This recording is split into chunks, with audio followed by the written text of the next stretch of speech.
Almost 2,000 years ago, a man sat alone in a military tent on the frozen banks of a river in what is now modern-day Germany.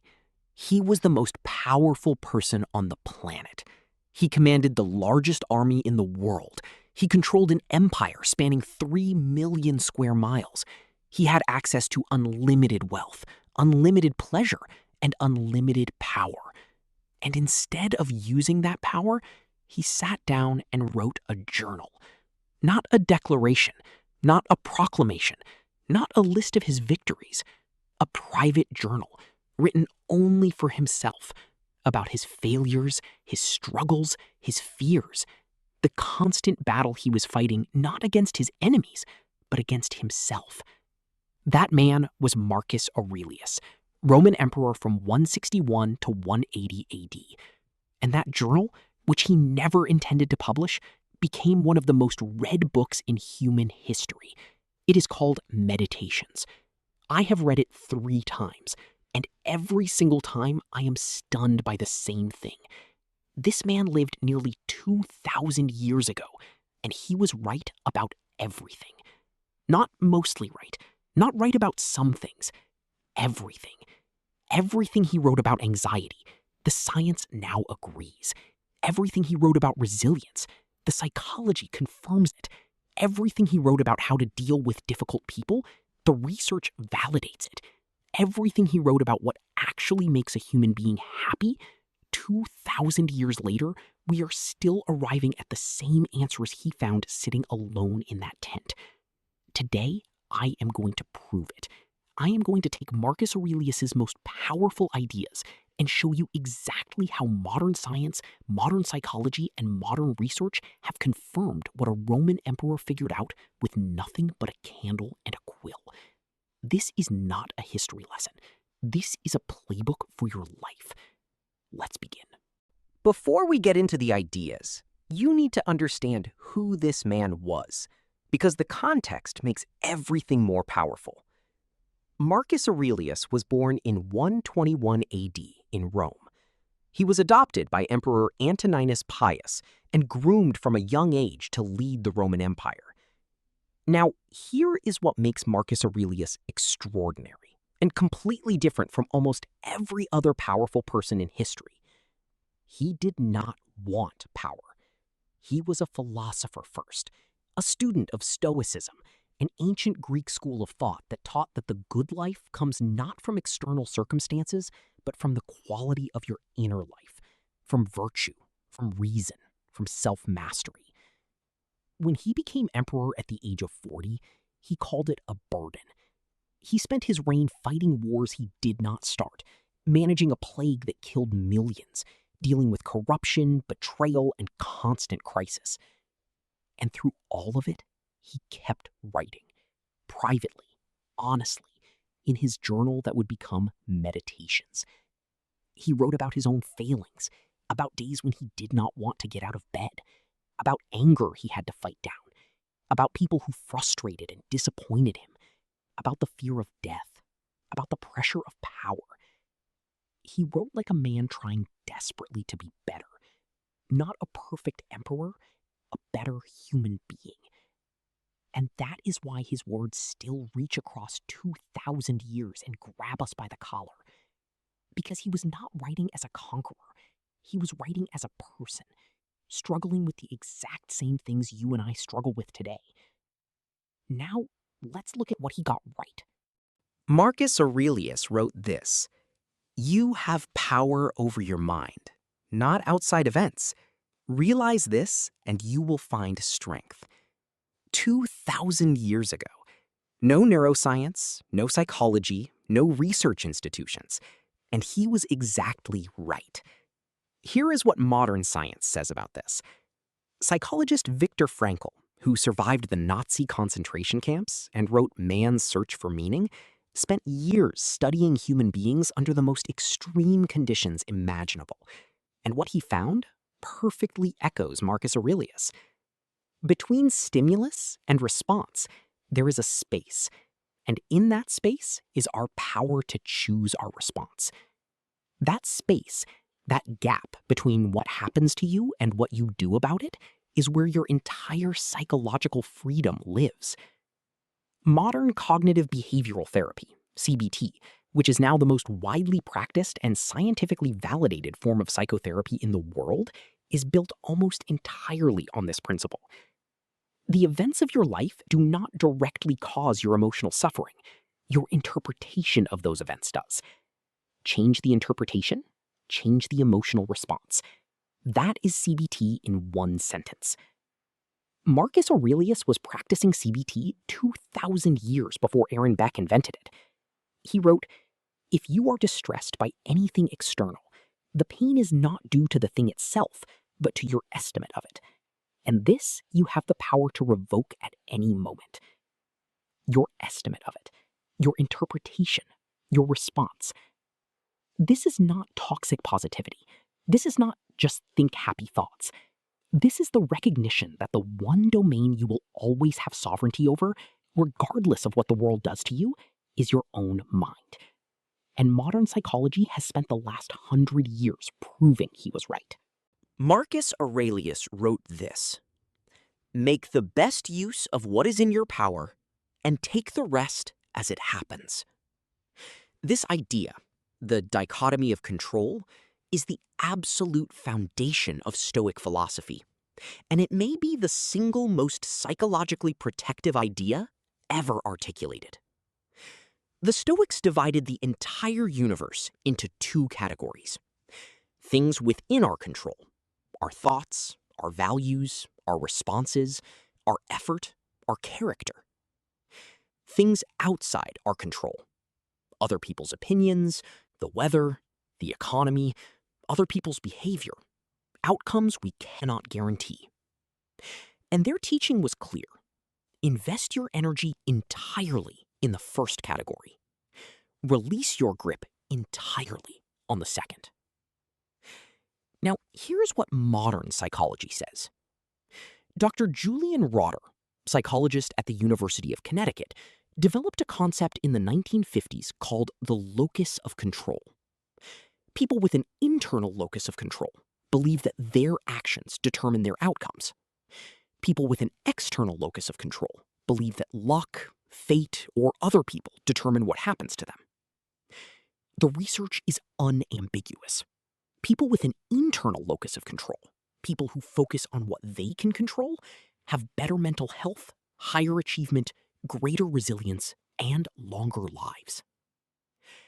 But here is the nuance Marcus Aurelius added that modern psychology sometimes misses. He did not say, control everything you possibly can. He said, make the best use of what is in your power, and take the rest as it happens. The Stoics were not control freaks.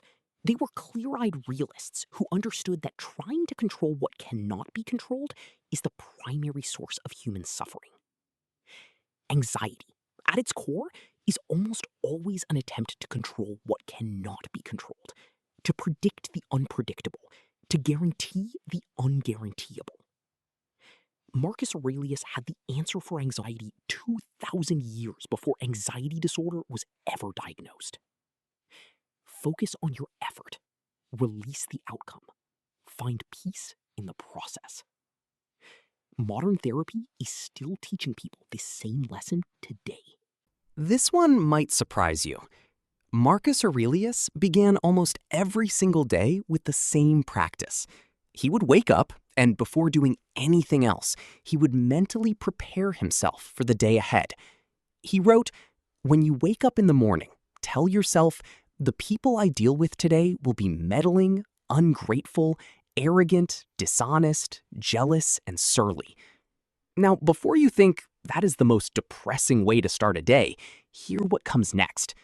He continues, "But I have seen the beauty of good and the ugliness of evil, and have recognized that the wrongdoer has a nature related to my own, so none of them can hurt me."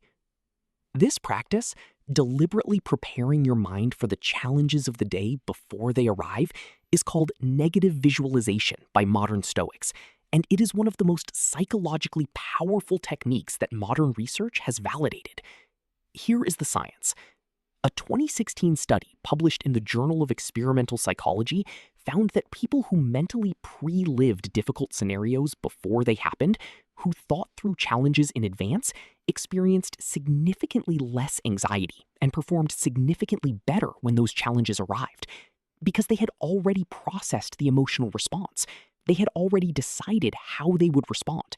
So when the difficult moment came, they were not caught off guard. They were ready. This is exactly what Marcus Aurelius was doing every morning, pre-processing the challenges of his day, deciding in advance how he would respond to difficult people, frustrating situations, and unexpected setbacks. And then, and this is the brilliant part, by reminding himself that the difficult people he would encounter were still human beings with their own pain, their own struggles, their own wounded natures, he was protecting his compassion, ensuring that his preparation for difficulty did not harden into cynicism. 2,000 years later, the research confirms it. How you begin your morning determines the quality of your entire day, and the most powerful way to begin it is with intentional mental preparation. Marcus Aurelius thought about death constantly. Not in a morbid way, in a clarifying way. He wrote, "It is not death that a man should fear, but he should fear never beginning to live." And think of yourself as dead. You have lived your life. Now take what's left and live it properly. And perfection of character is this: to live each day as if it were your last, without frenzy, without apathy, without pretense. For 2,000 years, this was considered philosophical wisdom, something for monks and philosophers to contemplate. Then, in the 1970s, a psychiatrist named Irvin Yalom began studying what happens to people when they are forced to confront their own mortality. He worked with terminally ill patients, people who knew they were dying. And what he found was extraordinary. A significant number of these patients, people who had been told they had months to live, reported what Yalom called post-traumatic growth. They became more present, more grateful, more honest, less concerned with trivial anxieties, clearer about what actually mattered. Confronting death, truly confronting it, made them more alive. More recently, researchers at the University of Missouri found that thinking about death, a practice they called mortality salience, consistently shifted people's values toward what is genuinely meaningful, away from status, money, and external approval, toward connection, purpose, and authentic experience.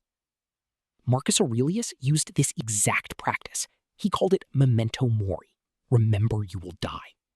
Not to become pessimistic, not to become nihilistic, but to remember that your time is finite, that the trivial things you are worrying about are not worth worrying about, that the people you love deserve your presence now, that the life you keep postponing cannot be postponed forever.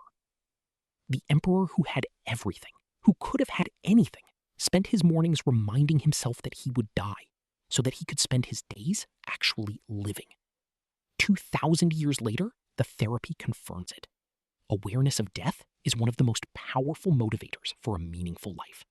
And now, the idea that Marcus Aurelius is perhaps most famous for in the modern world?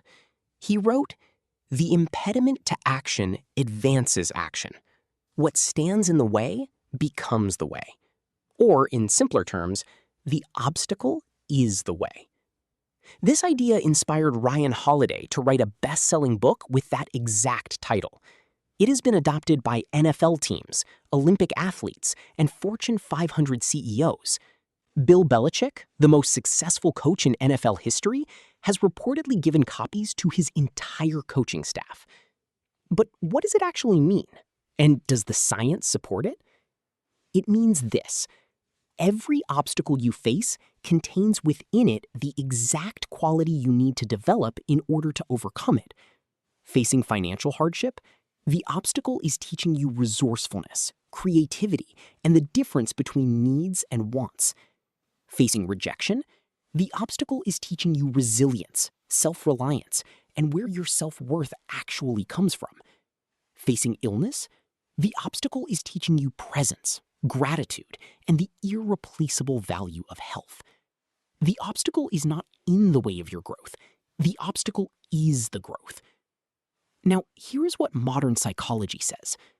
Psychologists Richard Tedeschi and Lawrence Calhoun at the University of North Carolina spent decades studying people who had experienced severe trauma, illness, loss, injury, disaster.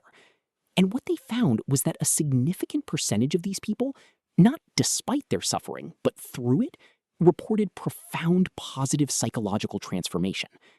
They called it post-traumatic growth, greater personal strength, deeper relationships, a richer sense of meaning and purpose, an enhanced appreciation for life.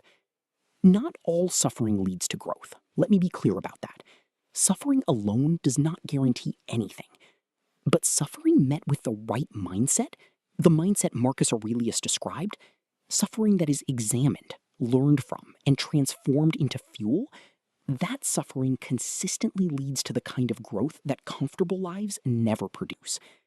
The obstacle is the way. 2,000 years old, and more relevant today than ever. Let me bring everything together. Marcus Aurelius, sitting alone in a military tent nearly 2,000 years ago, figured out 5 things that modern science, modern psychology, and modern research have spent decades confirming. He understood that you cannot control what happens, only how you respond, and that your response is everything. He understood the dichotomy of control, that peace comes from focusing entirely on what is within your power and releasing what is not. He understood the power of morning preparation, that how you begin your day determines how you live it. He understood that contemplating death does not diminish life, it clarifies it. It strips away the trivial and reveals what is genuinely precious. And he understood that the obstacle is the way, that every difficulty contains within it the exact growth you need. Now, here is what I find most remarkable about all of this. Marcus Aurelius had access to none of the tools we have today. No therapy, no neuroscience, no psychology textbooks, no research papers, no self-help industry. He had philosophy. He had his own direct observation of human nature. He had the willingness to sit with difficult questions and think about them honestly. And he got it right. Which tells us something important. The answers to how to live well, how to be resilient, how to find peace, how to face difficulty, how to use your time, how to treat other people, these answers are not new. They have been available to human beings for a very long time. The challenge has never been discovering them. The challenge has always been the same one Marcus Aurelius faced every single morning. Sitting down, picking up his journal, and trying once again to actually live them. Because here is the final thing Marcus Aurelius wrote that I want to leave you with. He wrote, "Waste no more time arguing about what a good man should be one.